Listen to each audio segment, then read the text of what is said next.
প্রিয় শিক্ষার্থী বন্ধুরা, আসসালামু আলাইকুম ওয়া রাহমাতুল্লাহি ওয়া বারাকাতুহু। তোমরা যারা এসএসসি পরীক্ষা দিয়েছো অর্থাৎ 2025 সালের রেজাল্টের জন্য ওয়েট করতেছো, তোমাদের জন্য আজকে এই ভিডিওটি নিয়ে হাজির হলাম। তো বন্ধুরা, রেজাল্ট কিভাবে তোমরা বের করবা এবং খুব সহজে মার্কশিট সহ তোমাদের রেজাল্ট কিভাবে তোমরা দ্রুত দেখতে পারবা, সেই ভিডিওটি নিয়ে তোমাদের সামনে আমি হাজির হলাম। তো বন্ধুরা, চলো কথা না বাড়িয়ে ভিডিওটি শুরু করা যাক। প্রথমে তোমাদের মোবাইল স্ক্রিনে যেতে হবে এবং এখান থেকে ক্রোম ব্রাউজারে সার্চ করতে হবে। তো ক্রোম ব্রাউজারের সার্চ অপশনে তোমাদের অবশ্যই লিখতে হবে ওয়েব বেসড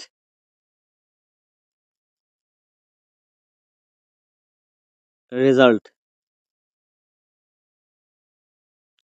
তো এটা লেখা শেষ করার পরে আমরা এটাতে সার্চ দিব।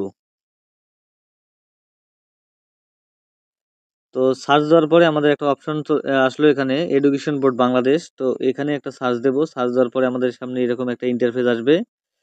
তো এখান থেকে আমরা দেখতে পারবো যে এক্সামিনেশন আছে। অবশ্যই তোমরা এসএসসি পরীক্ষায় এসএসসি দাখিল উপরে যে অপশনটা আছে এটা দিবা, এরপরে পাসিং ইয়ার দিবা। তোমরা যত সালে রেজাল্ট চাও সেই সালটা উল্লেখ করতে হবে এবং এর সঙ্গে তোমাদের যে বোর্ড আছে সেই বোর্ডটি সিলেক্ট করতে হবে। তো এখানে আমি দিনাজপুর দিলাম। তো এরপরে তোমাদের রোল নাম্বার এবং রেজিস্ট্রেশন নাম্বার তোমরা নির্দিষ্টভাবে তোমাদের যেটা এটা বসাতে হবে এবং শেষের দিকে একটা কোড আছে যেখানে হচ্ছে 7+6 অর্থাৎ এটা যোগ করলে হয় 13, এটা দিতে হবে। দেওয়ার পরে তোমাদের এখান থেকে সাবমিট করতে হবে। তো এই সাবমিট করার সাথে সাথেই তোমাদের নির্দিষ্টভাবে এই রেজাল্টটি চলে আসবে ইনশাল্লাহ।